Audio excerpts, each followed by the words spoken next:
Bonjour à tous, bonjour et bienvenue à Univers SwiftNet. Nous sommes actuellement en direct du studio télé, aujourd'hui installé au premier étage du Palais Libre-Brognard. L'amphithéâtre accueillera dans quelques instants, en ouverture de notre journée, Matthew Lodgett, ambassadeur du Royaume-Uni et de l'Irlande du Nord auprès de l'UNESCO. Alors pour notre interview traditionnelle pré-plénière, nous avons demandé à Stéphane de la Fouchardière de venir nous parler de l'UNESCO. Stéphane est un grand ami d'Univers SwiftNet. Il est souvent intervenu ici en tant que banquier. Aujourd'hui, c'est avec une nouvelle casquette que nous le retrouvons. Il apporte désormais ses compétences en matière de communication à une association qui travaille avec l'UNESCO. Alors Stéphane, que fait l'UNESCO ? Voilà une bonne question parce que tout le monde connaît le nom l'UNESCO, mais je crois que peu savent exactement quel est le rôle et la mission de l'UNESCO. Alors l'UNESCO en fait a été créée dans les années en 1945, en même temps en fait que l'ONU. Et l'ONU a créé un certain nombre d'organismes. L'UNESCO, c'est l'Organisation des Nations Unies pour l'éducation, les sciences et la culture. Voilà trois mots importants pour notre vie quotidienne. Donc l'ONU, en fait, pour reprendre, a aussi créé d'autres organisations comme la Banque mondiale, le FMI, l'OIT pour le travail, l'OMC pour le commerce, l'OMS pour la santé et d'autres organisations très liées au tourisme, à l'aviation, à l'océan, etc. Donc l'UNESCO fait partie intégrante des missions de l'ONU qui sont de promouvoir la paix dans le monde. Aujourd'hui, comment est-ce que ces missions se mettent en œuvre ? Alors, elles se mettent en œuvre de la façon suivante. Il y a 190 pays qui sont en fait représentés au sein de l'UNESCO. Certains sont simples observateurs, comme le Saint-Siège d'ailleurs, qui n'a pas voulu en définitive être partie prenante en votant, etc. Il y a donc aussi un secrétariat général qui est un petit peu la cheville ouvrière de l'UNESCO. L'UNESCO est organisée avec un certain nombre de bureaux locaux, un nombre incroyable d'instituts, particulièrement sur l'éducation. Ces grandes missions aujourd'hui, ces grandes actions ? Alors, il y a en premier chef l'éducation des jeunes, l'éducation pour tous, donc ça c'est une mission importante, surtout au niveau des pays développés, non développés, pardon. Il y a les sciences, alors les sciences regroupent en fait un nombre de sujets assez étonnants, ça va des sciences premières comme la physique fondamentale ou les mathématiques, mais c'est aussi les sciences liées au climat, liées aux océans, liées à l'hydrologie, liées au développement durable, donc c'est un sujet absolument extrêmement vaste. Il y a après la culture, et on retrouve dans la culture un élément important, en tous les cas une action extrêmement connue du monde entier qui est le classement au patrimoine mondial de l'humanité.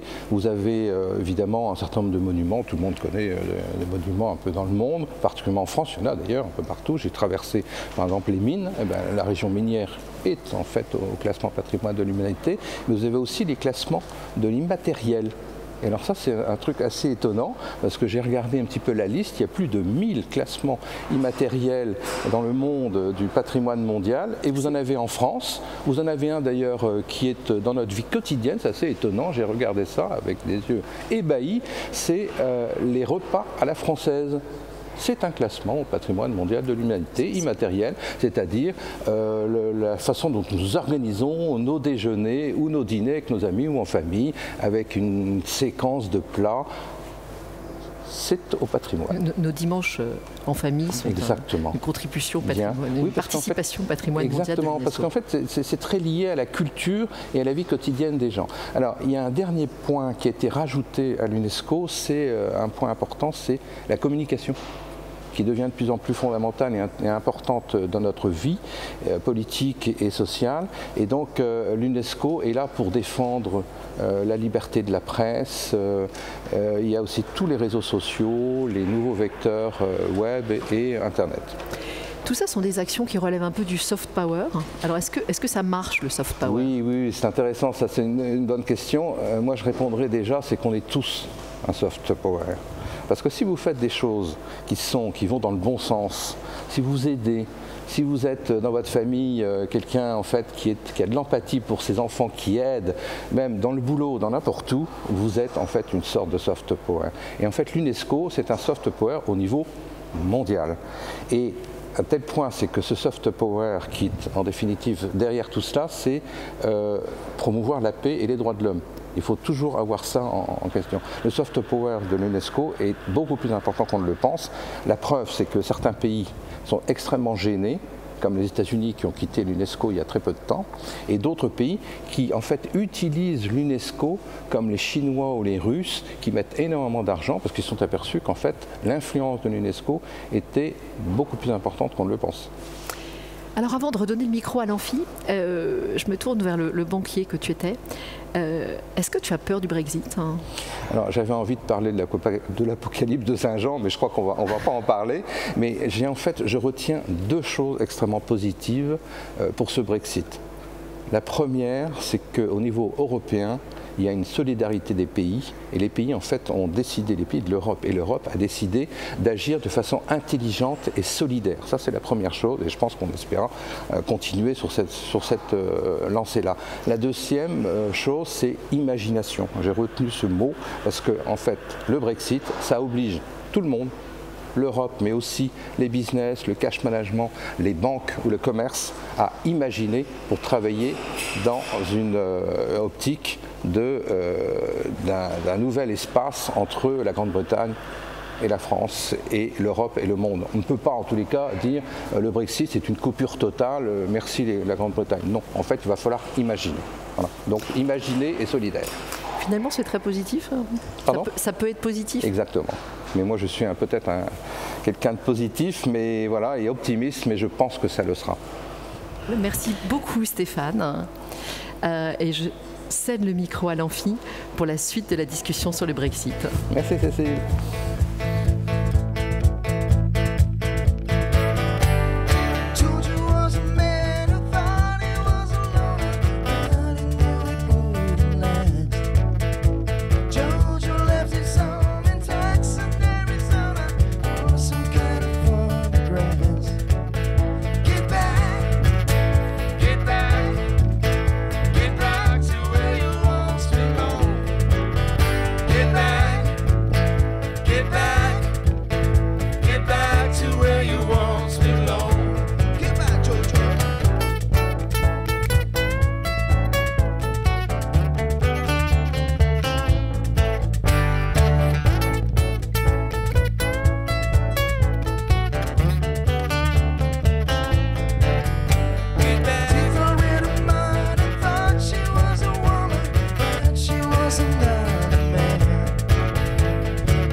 Bonjour à tous, bienvenue à ce 16e Univers SwiftNet, chaque année un de plus. Et 16e, ça commence voilà, à faire quand même un certain nombre. L'adolescence, on est en plein dedans. Et comme on est en plein dans l'adolescence, on écoute du rock et voilà. C'est la vie des adolescents. Profitons-en. Aujourd'hui, enfin en tout cas à minuit, il y avait hier soir 1436 personnes inscrites, dont 800 trésoriers d'entreprise. Alors c'est un petit peu moins de trésoriers que ce qu'on espérait, puisqu'on espérait avoir 2 tiers, 1 tiers. Et donc voilà, dites surtout à vos amis trésoriers qui ne sont pas là aujourd'hui que Univers SwiftNet, c'est génial, il y a même les désinvoltes qui jouent en live.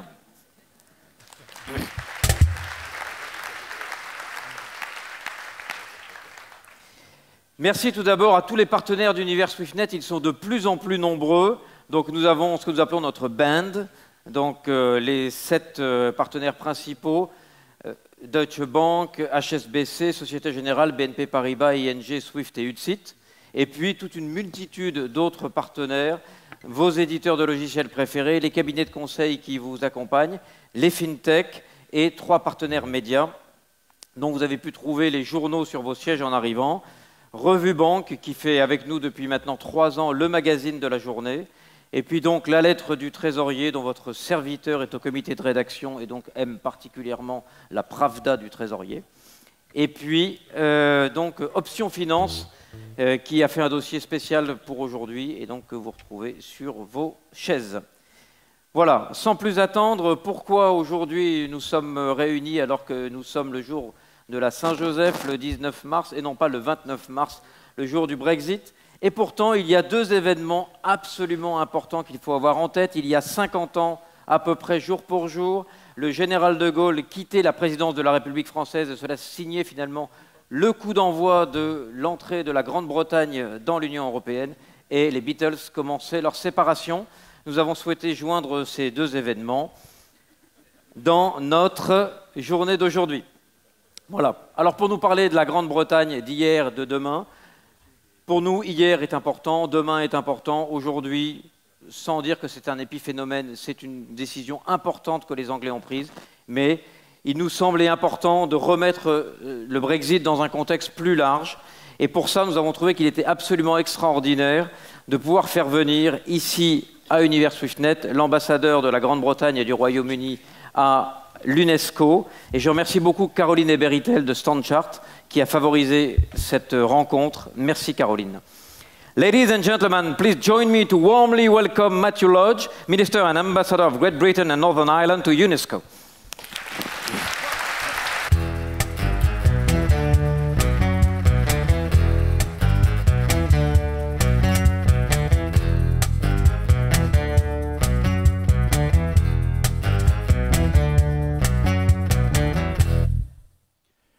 Bonjour tout le monde, merci M. Postic, merci Hervé pour cette invitation, merci pour votre accueil.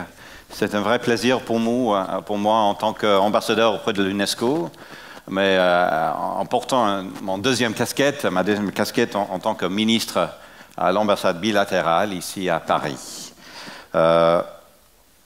C'est un moment important, je me suis rendu compte dans ce note, cette revue que vous avez reçue avant cette conférence, que l'auteur a parlé 40 jours avant le 29 mars, la date prévue pour notre départ, que le débat était à son comble à ce moment-là.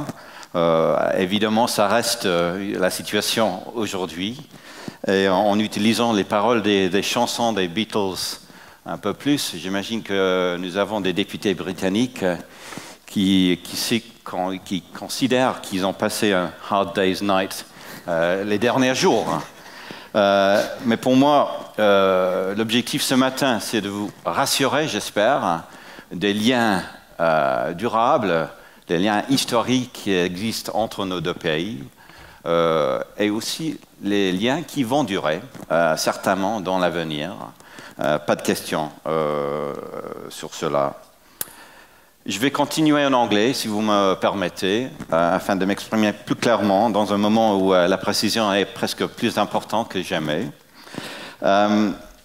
It is, of course, and it's very easy to engage in platitudes here, but I've been back in Paris for 18 months now, working at the embassy. I was first posted here in 2001. That seems a long time ago. But what is clear, and for those of you who haven't been to our embassy and residence on the Faubourg Saint-Honoré, what is clear in that building, built in 1722, but owned and occupied by the British since 1814, is that the history between the United Kingdom and France is long, is complex, hasn't always been a history of the closest of friendships. Indeed, at the time when that building was first bought, it was bought by the Duke of Wellington a few months before the Battle of Waterloo. But of course, we don't talk about that now because it's not particularly convenient. But the reality is, over the last 150 years, our two countries have been partners, allies, yes, rivals on the commercial stage, but primarily partners and allies in a world that certainly through the 20th century saw significant upheaval. And in these early years of the 21st century is now arguably entering a period of further instability and volatility. That volatility is evident in the British Parliament, where debates continue. And as I stand in front of you this morning, I cannot confidently say that the date originally anticipated for the United Kingdom's departure from the European Union, that is to say, Friday week, the 29th of March, will be or won't be the date at which we leave. But what I think I can say, I may yet be proved wrong, but what I think I can say is that in that referendum vote, and in the decision of the British people, Monsieur Postig, as those of you who are native French speakers quite often do, said, les Anglais ont choisi, ont voté. Yes, in reality, the English people did, but of course Scotland and Northern Ireland went a different way. But the collective British people voted in 2016 to leave the European Union, and that remains the strong conviction of British parliamentarians. So what does that mean for us all and for you? What it means is that it's not helpful to speculate exactly on where the politics will go over the next few days or weeks or months. But I think it is very helpful and can be very positive to look beyond that at longer time horizons, both in the past and in the future. And for those of you who have been to the 8e, to the Faubourg Saint-Honoré, you will see that there is a large banner currently hanging from the British Embassy, which says, Toujours voisin. And we have been using the Fête des Voisins tradition that you have in France, and we're just about to mark the second anniversary of our Toujours Voisin program, to demonstrate that beyond the politics, beneath it, alongside it, there are links and connections which go a long way back and will, as I said a few moments ago, endure. In many ways, although the United Kingdom has often seen itself during our European Union membership as a bridge in some way across the Atlantic, or perhaps connecting the Commonwealth to the European Union and to continental Europe, as we like to talk about it. For us, of course, here in France, you are in many ways our gateway to Europe, the continent that we describe. But it's not only, of course, a point of geography. It is also a reflection of other things beyond that.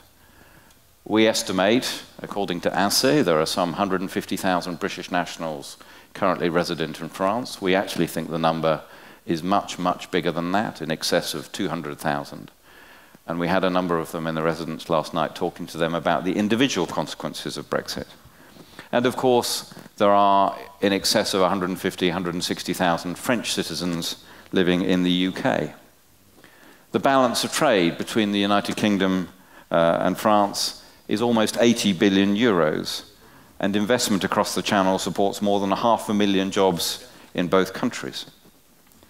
We may be about to leave the European Union and its political institutions, but we're not about to leave the United Nations Security Council, where we are both permanent members. We're not about to leave the G7, where we're both there. We're not about to leave NATO, where we are Europe's primary NATO allies and defense partners, and other organizations, whether it's UNESCO, OECD, OSCE, or others. And of course, to talk a moment about our defense and security cooperation, we do enjoy a unique relationship in that regard, as the two European powers who combine the capability and the political will to act in a way that few others do in NATO or elsewhere apart from our US friends, who of course are close allies for both France and the United Kingdom. And as an example of that today, although perhaps many British people wouldn't realize, we have Royal Air Force helicopters operating in the Sahel with the French military as part of Operation Barkhane. And that's something that we're hugely proud to do, just as we've had French personnel operating in Estonia alongside British military as part of NATO's Enhanced Forward Presence, as it's called. And that history, that's not just a current contemporary cooperation. For those of you who are French, who come from all across the country, you'll know, and I've seen again, certainly through last year's closing year of the centenary of the First World War, how seldom a month goes by without some commemoration in some village, town, or region across France that marks either the contribution that was made by France and Britain in the First World War or in the Second World War. And of course, at the beginning of June, we'll be celebrating the 75th anniversary of D-Day, when over 60,000 British troops landed on the beaches of Normandy to help liberate Europe. But it doesn't have to be military. There's also sport. I want to start by congratulating you for the fact that you are the reigning world champions of football.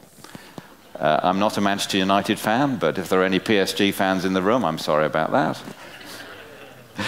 And I should also recount how I took my children to the Stade de France in March last year to watch a French victory over the English team in the Six Nations. Sadly, I wasn't able to watch the return match this year, but there we go. So sport, whether it's rugby, whether it's football, whether it's the Tour de France, whether it's the Ryder Cup, and of course, Great Britain will not be leaving the Europe Ryder Cup team either, despite Brexit. And more broadly, on the national governmental stage, our two countries, our two governments, recognize the importance of that historic cooperation and that partnership. Some 14 months ago, in January last year, at Sandhurst, the Franco-British Summit, our 35th such summit, gave proof of the extensive nature of that cooperation. And that was the moment at which the decisions were taken about helicopters in the Sahel and French troops in Estonia. But it was also the forum for a discussion on cooperation on genomics and medical research. It was also a discussion about broader research and university cooperation and academic exchange. It was also the point at which we agreed a foreign policy compact between Britain and France, none of which is affected by our departure from the European Union. And of course, as foreign policy partners, we remain incredibly close. And I referred earlier on to the volatility of the world environment at the moment. We've just we've marked 1 year since the genuinely shocking attack in Salisbury in southern England using nerve agents. The solidarity that the French government showed to the United Kingdom during and after that and subsequently has been remarkable. We also recognize that in many of the areas of international cooperation where we've been closest partners with our North American allies in recent years, that has also taken some changes. There have been some unexpected twists and turns. But London, Paris, Berlin, the European institutions have been absolutely steadfast in our desire on Iran, for example, to maintain that joint comprehensive plan of action, even if that's not the decision that the US government in Washington has taken. So there are areas of cooperation on the foreign policy side that again will continue. Science and innovation is another example. I talked about genomics, but for those of you who are aware, the cooperation between the UK and France in space, on nuclear energy, on the environment, on digital, perhaps particularly relevant for those of you here today, and indeed closer cooperation in the realm of artificial intelligence. So to give you a sense of the scale of that, there were 3,609 separate research projects involving research organizations in both the UK and France during the European Union's last 7-year financial perspective. And the pre-plenary session talked about UNESCO, and I'm not going to go off about UNESCO at this point. But if you want a better illustration of the length of the UK's history, or perhaps in this instance I should talk about England's history and connection with France, then perhaps you can do no better than to refer to the Bayeux Tapestry. And of course the agreement again from that summit last year to loan the Bayeux Tapestry so that it can be viewed in the United Kingdom for the first time in 900 years, a true demonstration that we are neighbours. And last week, just to reassure you and to demonstrate that this is not simply a discussion at the national governmental level, another outcome of that bilateral summit of January last year was the first summit of mayors, of British and French mayors, which saw mayors from French towns and cities as diverse as Montpellier, Marseille, Calais, Boulogne, Strasbourg, Brest, Rennes, elsewhere, coming together with British counterparts, recognizing the partnerships that have been in place for many years between big cities like Bordeaux and Bristol, and creating new partnerships, we hope, between Montpellier and Manchester, or between Tetbury and Châtillon-sur-Indre. Not exactly a great urban metropolis, but fantastic, great that it's happening at a whole series of different levels. And of course, one of the things that twinning, that regional and local municipal cooperation reminds us of, is the individual links from the age of their school period, their education, through young adulthood, whether from British students who come to France to learn some French, or French students who go to the UK on an exchange, and the work of the British Council in supporting that, with 18,000 French students heading to the UK to study each year, and a whole range of educational programs, some of which will be impacted unless we can put new arrangements in place post our departure, but for the most part, where there is a very clear determination to maintain those links. And last but not least, perhaps, as an example, the financial services industry. And I'm not going to presume to stand in front of you as the experts and talk about that in any detail myself. But it is, of course, an area of particular cooperation, an area of strength. You will know that the British financial services sector is one of the most tightly supervised and regulated markets anywhere in the world. Given our experience of the 2008 financial crisis and the importance of financial stability, the British government is totally committed to maintaining global standards, and it's in our interest that we do so. And we are also in the UK determined to ensure that the future regulatory relationship between our two countries remains cooperative, as cooperative as possible, both in terms of regulation and supervision. And there's a template for our future relationship in financial services continued in the future framework text, which accompanies the withdrawal agreement that was agreed at the end of November, and which we still very much hope it will be possible to bring into force. So whether it's that, whether it's our approach on financial services where we're hoping to build on the European Union's concept of equivalence or elsewhere, or indeed the broader sense of our partnership, where the very clear intent, irrespective of the politics of the moment, is about close ongoing cooperation and partnership, whether in trade with maximum fluidity, whether in our citizens' rights to enable them to continue to enjoy their lives on either side of the channel as they do today, or indeed a recognition that as two European, global, middle-sized powers and leading economies, the arguments in favor of cooperation and partnership are self-evidently stronger than any arguments one could put forward about unnecessary competition or conflict. So, not wanting to finish on a downbeat note, I'm going to wrap up now and let you conclude, or carry on with your day. But I would like to touch on a couple of thoughts as I do so, and perhaps I can use the Beatles theme once again. I think it's fantastic that you've got sessions focused on come together.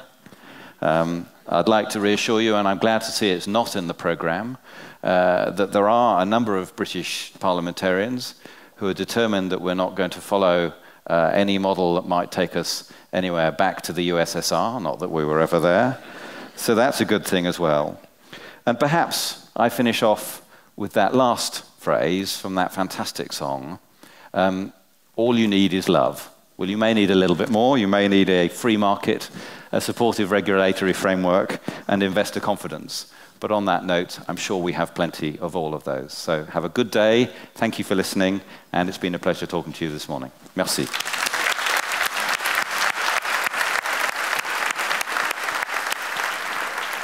Merci beaucoup, monsieur l'ambassadeur. Si vous voulez bien rester juste une petite seconde. Je crois que le meilleur moyen d'arriver à une bonne relation entre voisins est de savoir savourer les meilleurs produits de vos bien-aimés voisins. Merci. Merci infiniment. Et j'ai évité ce petit détail que nous sommes les plus grands consommateurs de la champagne français et vous êtes les plus grands consommateurs du whisky écossais. Donc, c'est là le partenariat. Merci infiniment. Merci.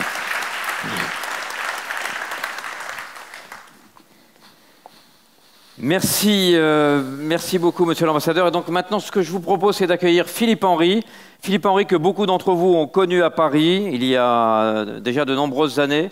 Il est expatrié à Londres, disons ça, pour le travail.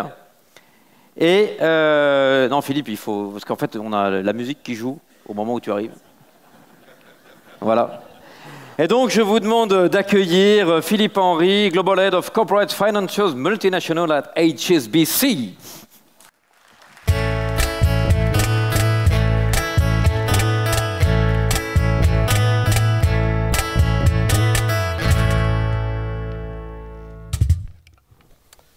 Bonjour à tous. Monsieur l'ambassadeur, cher Hervé, chers amis, et je reconnais beaucoup de figures amies dans cette salle, je suis très heureux de pouvoir contribuer à la réflexion de cette journée. J'ai effectué une grande partie de ma carrière en France, mais je suis basé au UK, au Royaume-Uni, depuis près de 10 ans. Alors pas d'inquiétude, je ne suis pas devenu complètement anglais pendant ce temps, même mon accent anglais reste très français. Mais il me semble en revanche que cela m'a donné une vision intéressante du Brexit. Alors on pourrait être tenté de penser que le Brexit, c'est un problème uniquement britannique, mais il doit être appréhendé dans un contexte plus large, à mon avis, qui recouvre notamment les migrations, la mondialisation, la croissance économique de ces dernières années, et peut-être également, on peut penser que c'est la fin d'un cycle qui avait débuté avec la chute du mur de Berlin. Il convient également de prendre en compte la façon dont le Brexit s'insère dans les tendances émergentes. La révolution industrielle, la révolution numérique et le développement durable et la transition énergétique. En réalité, le Brexit n'est qu'une pièce du puzzle d'un nouvel ordre économique mondial, mais il en dit long sur la façon dont le monde évolue et sur la nécessité de s'y adapter. Alors, le Brexit, de quoi s'agit-il ? L'incertitude de ces derniers mois, sortie avec ou sans accord, extension de l'article 50, nouvelles élections au Royaume-Uni, a occulté les éléments de fond de la question.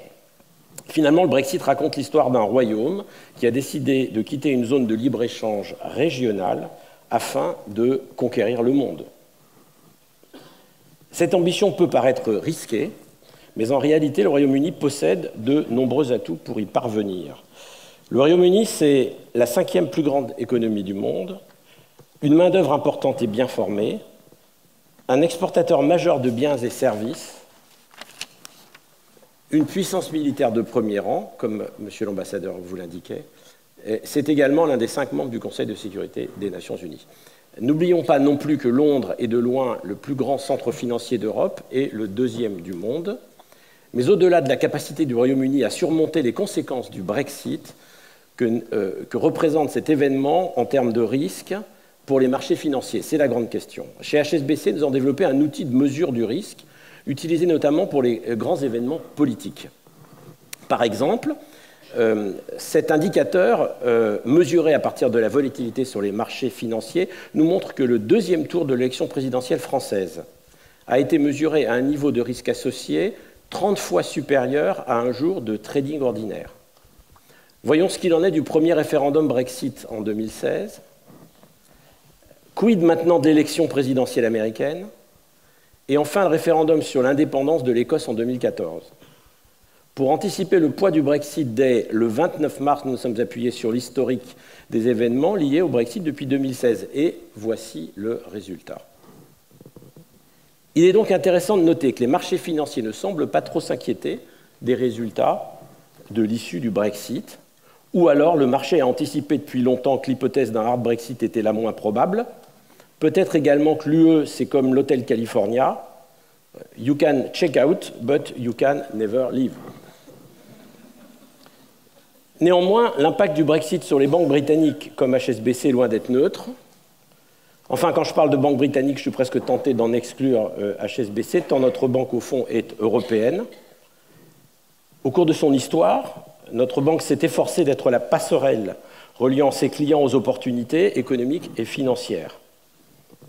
L'histoire de HSBC en France ne remonte pas à 2000, à l'occasion de l'acquisition du CCF, pour ceux qui se souviennent, mais remonte bien avant.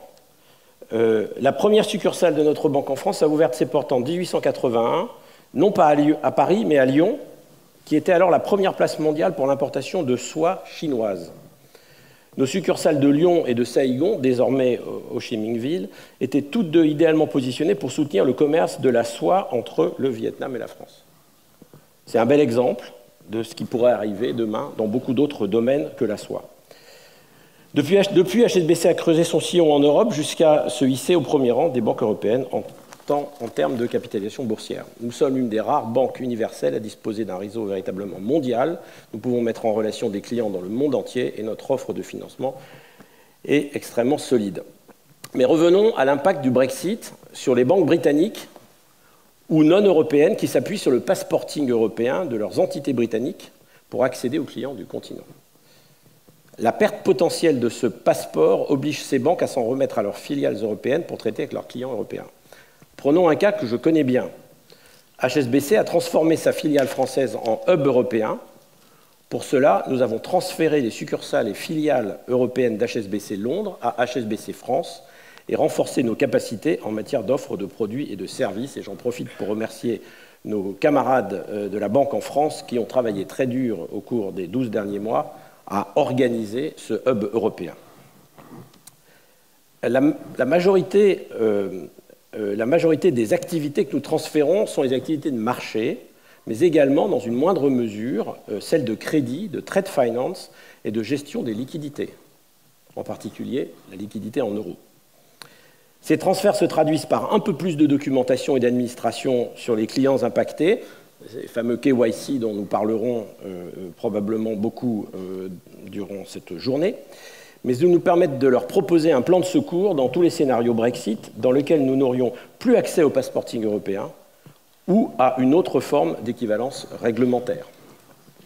Parlons maintenant de l'impact pratique du Brexit pour les directions financières en commençant par un petit quiz. Vous devriez pouvoir y répondre en utilisant le boîtier mis à votre disposition. Alors, savez-vous combien l'UE exporte vers le Royaume-Uni à l'heure actuelle? 4% de l'ensemble du PIB de l'UE, 8% de l'ensemble du PIB de l'UE, 12% ou 15%? Quelle est la bonne réponse? Je vous laisse voter.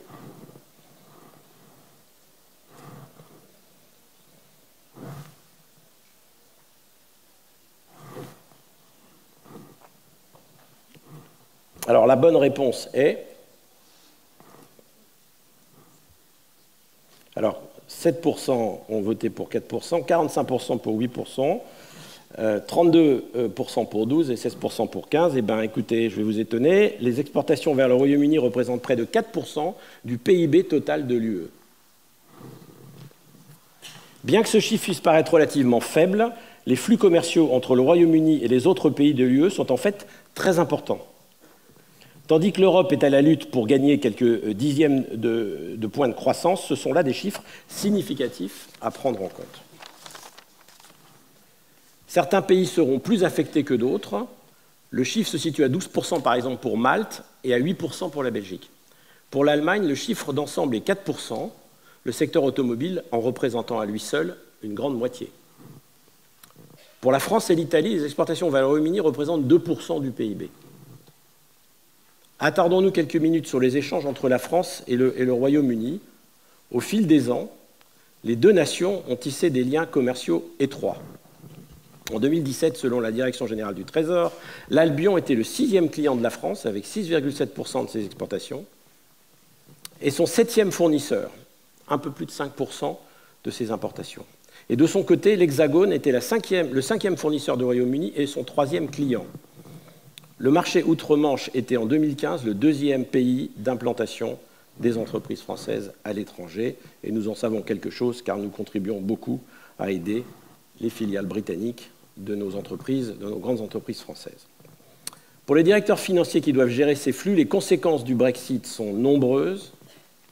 Même si l'accord de retrait est finalement approuvé avant le 29 mars, un Brexit dur pourrait encore avoir lieu si les négociations du futur accord commercial échouaient.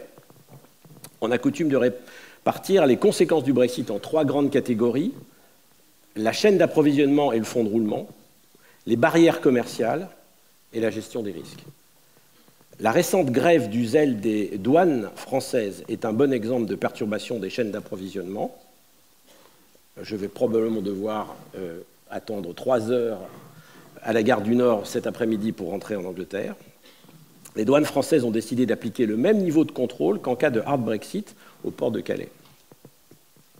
La conséquence, seuls 40 camions par heure ont pu rentrer dans le tunnel sous la Manche au lieu des 150 en temps normal. Sans oublier que je ne sais pas encore, évidemment, si je vais pouvoir rentrer chez moi ce soir. Si l'on regarde du côté des barrières commerciales, les entreprises devront s'adapter à une potentielle augmentation des droits de douane. Je constate d'ailleurs une augmentation des garanties qui nous sont demandées au profit de Her Majesty Treasury pour un certain nombre d'entreprises qui importent au UK aujourd'hui. Cela dépendra évidemment de l'accord final sur les relations commerciales entre le Royaume-Uni et le marché unique ou d'autres accords de libre-échange. Enfin, les trésoriers d'entreprises pourraient être amenés à revoir leur stratégie de couverture des risques afin de compenser l'impact d'un hard Brexit sur l'échange, sur le crédit ou même l'accès à la liquidité. Vous allez me dire, mais c'est à vous, banquiers, de nous proposer des solutions. Eh bien, vous avez raison. Les solutions classiques pour vous permettre de vous adapter à tous ces changements sont connues. Vos banques sauront vous proposer les produits et les services financiers adaptés. Mais pourquoi, au lieu de vous contenter d'une adaptation à court terme, vous n'en profiteriez pas pour opérer une transformation plus en profondeur avec le soutien de vos banques? Cette idée de la transformation est au cœur du concept de nouvel ordre économique mondial que j'évoquais au début de mon intervention. Nous vivons dans un monde économique plus multilatéral et régionalisé que jamais, soutenu par la révolution numérique, elle-même alimentée par l'intelligence artificielle et le big data. Il est possible même que ces nouvelles technologies favorisent une forme de déglobalisation. Je vais m'expliquer dans un instant. Pourquoi ne pas y voir une chance de se transformer plutôt que de s'adapter? Comment entrer de plein pied dans le nouvel ordre économique mondial? Commençons par la déglobalisation. En utilisant ce terme, je ne veux pas dire que tous les échanges transfrontaliers vont cesser. Nous continuerons à voir des porte-containers géants traverser les océans, avec à leur bord des marchandises destinées à l'autre bout du monde. Comme vous le savez, l'Asie, l'Amérique latine et l'Afrique sont en train de renforcer leur poids économique mondial. Signe de cette évolution, ces régions ne se contentent plus d'exporter, mais produisent de plus en plus pour leur marché intérieur. L'amélioration des infrastructures de production, de distribution et de transport qui en résulte permet aux entreprises de raccourcir leur chaîne d'approvisionnement et d'adopter une approche plus durable et plus locale vis-à-vis de leurs fournisseurs. Les opérations de trésorerie devront être repensées en conséquence. Peut-être même assisterons-nous un jour à une refonte complète des chaînes d'approvisionnement grâce, par exemple, à l'impression 3D. Pourquoi fabriquer ces produits, ceux que vous avez à l'écran, à des milliers de kilomètres du client si on peut le faire ici et maintenant? J'ai beaucoup d'exemples dans mon portefeuille de clients d'entreprises qui ont décidé de relocaliser leur production à côté des consommateurs. Et c'est absolument vrai pour le UK. Sans avoir à attendre la révolution de l'impression 3D, l'amélioration de la chaîne d'approvisionnement passera peut-être aussi par les puces RFID. Nous travaillons actuellement avec un client du secteur automobile pour optimiser sa chaîne d'approvisionnement grâce à des containers contenant des pièces équipées de puces RFID. Les pièces peuvent ainsi être suivies tout au long du processus de production, ce qui augmente l'efficacité et offre une meilleure compréhension des flux et aide à déterminer les sources des produits importés. Dans un contexte différent de taxation, il est important de savoir d'où viennent les produits et à quoi ils servent. Pourquoi ne pas ensemble, trésoriers d'entreprises et banquiers, amener certains gouvernements à envisager, grâce à ce concept, des zones de libre-échange virtuelles? Parlons maintenant de la technologie au service des activités de trésorerie. Nous sommes désormais à l'ère de la trésorerie à 24 heures avec des paiements en temps réel et le règlement en 24 heures des paiements reçus et envoyés. Ceci nécessite des changements au niveau de l'organisation, au niveau des traitements et au niveau de la liquidité. Une façon d'aborder la question tout en simplifiant la structure de ces comptes est d'utiliser, par exemple, ce qu'on appelle les Next Generation Virtual Accounts. Il s'agit d'une nouvelle technologie déjà disponible qui fait disparaître les frontières entre les pays. De multiples comptes virtuels peuvent être reliés à un seul compte physique. Au fond, on met de la comptabilité analytique à l'intérieur de la comptabilité générale. Ce n'est pas tellement plus compliqué que ça. Là où c'est compliqué, c'est l'implantation informatique dans les systèmes des banques. Les fonds versés sur chaque compte virtuel sont recueillis au sein d'un compte physique et identifiés à des fins de rapprochement au moyen du numéro de compte virtuel. Les solutions de comptes virtuels peuvent être monodevises ou multidevises et permettent l'établissement de rapports à la fois sur les comptes physiques et virtuels. Les comptes virtuels permettent aux entreprises de configurer des comptes spécifiques pour chaque client, entité interne ou ligne de métier. Les références des comptes virtuels peuvent être ensuite utilisées pour automatiser le rapprochement et la comptabilisation inter-société. Ceci permet d'optimiser les mouvements de trésorerie et d'éliminer certains obstacles logistiques liés au déplacement et au suivi des comptes, et également au suivi des fonds.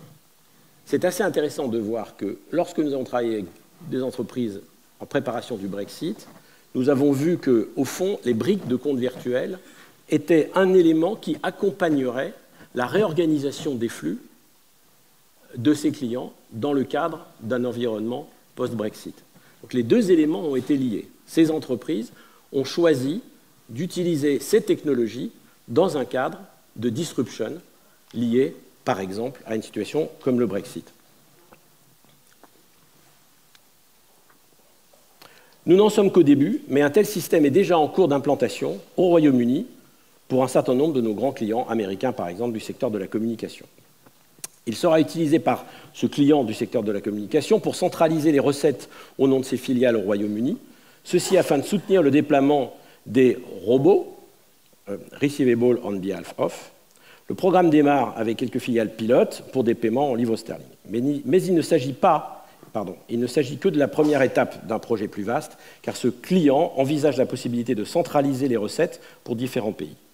Compte tenu de l'hétérogénéité du paysage bancaire, son objectif est d'accroître la productivité de sa gestion de trésorerie en permettant le traitement direct ainsi que le traitement automatique et les mises à jour en temps réel.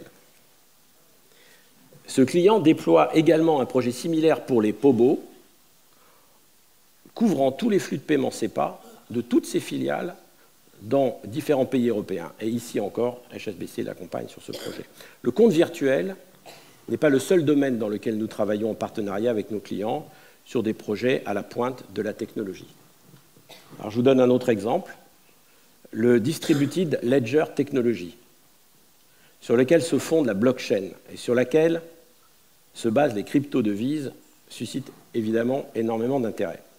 Cependant, le rôle réellement transformationnel de la DLT pourrait être bien situé dans un domaine moins glamour, moins glamour que les cryptocurrencies, que peut-être le trade finance ou la trésorerie, par exemple. Les solutions DLT peuvent être utilisées pour sécuriser et accélérer les transactions financières, de la gestion des flux commerciaux au suivi du traitement des données dans le cadre de la négociation de produits dérivés, par exemple. Alors, comment la DLT peut-elle renforcer le financement du commerce international? L'OMC affirme que 80 à 90% du commerce mondial repose sur le financement du commerce international, assuré par des institutions financières qui soutiennent les fonds de roulement et atténuent les risques de non-paiement. Depuis des décennies, les banques tentent de réduire les inefficacités en transformant les procédures de financement du commerce et des chaînes d'approvisionnement. Pourtant, le ratio coût-revenu typique du financement du commerce traditionnel reste élevé. Je vous donne ce chiffre, 50 à 60%. Ce n'est pas pour vous dire qu'on va augmenter les marges demain, mais la vérité, c'est qu'il y a énormément de coûts qui sont liés au financement classique du commerce international et du commerce traditionnel. Ce coût n'est pas uniquement un coût sur les banques, mais également sur les transporteurs, les freight forwarders, les shipping companies, les réassureurs et toutes ces entreprises qui participent à la supply chain. En tout cas, cela signifie que plus de la moitié du prix facturé aux clients pour le financement du commerce doit couvrir les dépenses opérationnelles avant même de couvrir les coûts du risque, des liquidités et du capital. La DLT, la blockchain, pourrait, j'ai envie de dire, va réduire considérablement ce coût. Les registres distribués fonctionnent comme des bases de données sécurisées et partagées, dont chaque participant dispose d'une copie des données stockées. Lorsqu'un transfert de fonds ou un transfert d'informations sur une expédition est enregistré, il est validé, rendu transparent et accessible à tous les participants de la transaction ou de la chaîne d'approvisionnement et mis à jour quasi instantanément dans l'ensemble du réseau. Seuls les opérateurs certifiés peuvent initier des transactions en utilisant les signatures numériques cryptées qui sous-tendent les contrats intelligents, un protocole numérique qui vérifie en fait le respect des contrats sans recours à des tiers. La conception même du système garantit une version unique partagée de la vérité, et ce de façon plus rapide, moins onéreuse et plus sûre que les systèmes manuels. La DLT est donc tout à fait adaptée pour éliminer bon nombre d'inefficacités dans le commerce et les chaînes d'approvisionnement. Elle garantit des évaluations de crédit plus rapides, moins d'erreurs humaines, des vérifications et des rapprochements instantanés des dossiers, une exécution automatique grâce à des contrats intelligents et des échanges de données instantanés à bas coût. À titre d'exemple, HSBC et ING ont exécuté avec succès une transaction de financement du commerce en direct pour le conglomérat agroalimentaire Cargill en utilisant la plateforme Corda, une plateforme de blockchain évolutive. Cette opération démontre que la blockchain en tant que solution de numérisation des échanges commerciaux est financièrement et opérationnellement viable. Donc vous imaginez si on peut combiner cette DLT avec par exemple l'utilisation de puces RFID sur des containers, la traçabilité de ces transactions sera renforcée et permettra toute une série d'opérations beaucoup plus automatiques que ce qu'on peut voir aujourd'hui dans le fonctionnement de la supply chain. Cette opération que nous avons réalisée avec Cargill démontre que la blockchain en tant que solution de numérisation des échanges commerciaux est financièrement et opérationnellement viable. Les échanges traditionnels de documents papier relatifs aux lettres de crédit nécessitent habituellement 5 à 10 jours. Cette transaction a été réalisée en 24 heures. Plusieurs entreprises proposent déjà des solutions DLT aux trésoriers. À vous de maintenir votre avance technologique plutôt que d'être condamné à rattraper votre retard. En parallèle, la Banque d'Angleterre et la Banque centrale européenne travaillent sur une technologie de paiement instantané permettant de mieux gérer l'énorme quantité de paiements effectués chaque jour en Europe. La directive européenne révisée sur les services de paiement devrait également bousculer la donne en encourageant l'ouverture des banques par l'utilisation d'API ouvertes à des tiers. Je pense qu'on peut en parler au présent. C'est des choses qui se passent aujourd'hui et qui sont extrêmement intéressantes à suivre.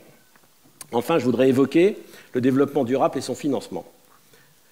Le changement climatique est un défi de taille, et ce d'autant plus que le secteur financier et les entreprises privées, qui sont les principaux moteurs de l'investissement. Chaque décision d'investissement que nous prenons pourrait être considérée au travers du filtre du développement durable.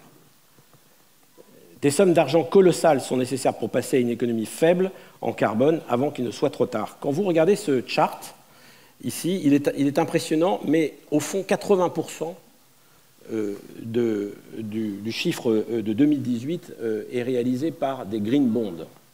Et tout l'enjeu de la profession bancaire aujourd'hui va être de développer des solutions de développement durable ou de financement de développement durable, pas uniquement au travers des green bonds, mais au travers aussi de financements green spécialisés.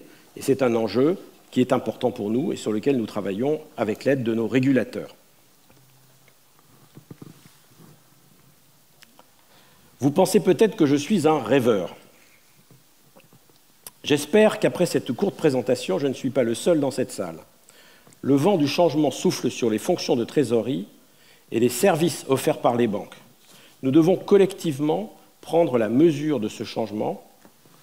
Je ne crois pas si lointain le monde où les trésoreries d'entreprise seront équipées de plateformes digitales multibanques, end-to-end, capables de gérer les ouvertures de comptes, les KYC, les instructions de paiement et les paiements, et directement reliées aux systèmes internes des banques et également aux structures de clearing. Profitons du Brexit comme d'une chance, nous permettant de revoir la façon dont nous menons nos activités en nous appuyant sur les technologies de pointe qui, peu à peu, passent du domaine du proof of concept au domaine de l'implémentation. Au-delà de l'adaptation, osons le pari de la transformation et avançons main dans la main. Thank you.